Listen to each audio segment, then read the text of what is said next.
पास आते हैं और कहते हैं कि मैं मरना नहीं चाहता हूं, कोई उपाय बताइए। तथागत भगवान विचार करने लगे कि या तो ये व्यक्ति परीक्षा लेने आया है, या तो ये व्यक्ति हमारी विचारधारा, हमारी समानता का दुश्मन है, इसलिए ऐसी बातें करने आया है। सभी लोग जन्म लेते हैं और जन्म लेकर के मरते हैं, लेकिन ये व्यक्ति आखिर क्यों नहीं मरना चाहता है। तथागत भगवान को तो समय आत्मचिंतन किए और उस वासिष्ठ ब्राह्मण को जवाब देते हैं कि हे वासिष्ठ ब्राह्मण, जो व्यक्ति संसार में अपने लिए जीता है, अपने घर परिवार के लिए जीता है और अपने लिए जीता है, उसकी मृत्यु निश्चित है, कोई बचा नहीं सकता।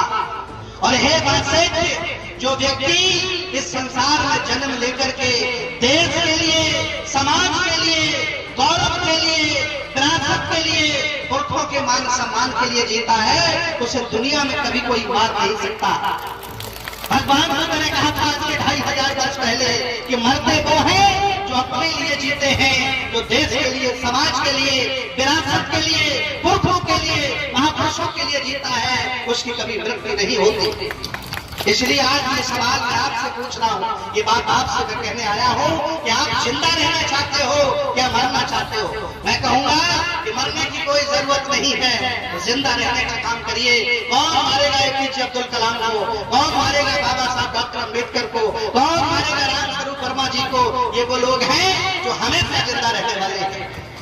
दूसरी बात मैं आपसे कहने आया हूँ, तथागत भगवान बुद्ध प्रायः प्रवचन करते थे और कहा करते थे कि संसार का व्यक्ति है, जब से जन्म ले लेता है तब से अपनी आंखों से दूसरों को देखता है।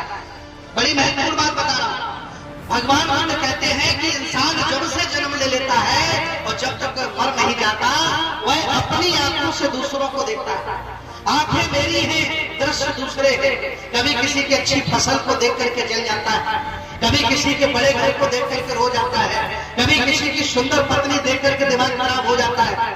ये संसार का आदमी आंखें खुद की हैं और दृश्य दूसरे हैं। ये जब से जन्म ले लेता है और दूसरों को देखता रहता है। ये काम आप सब लोग कर रहे हो।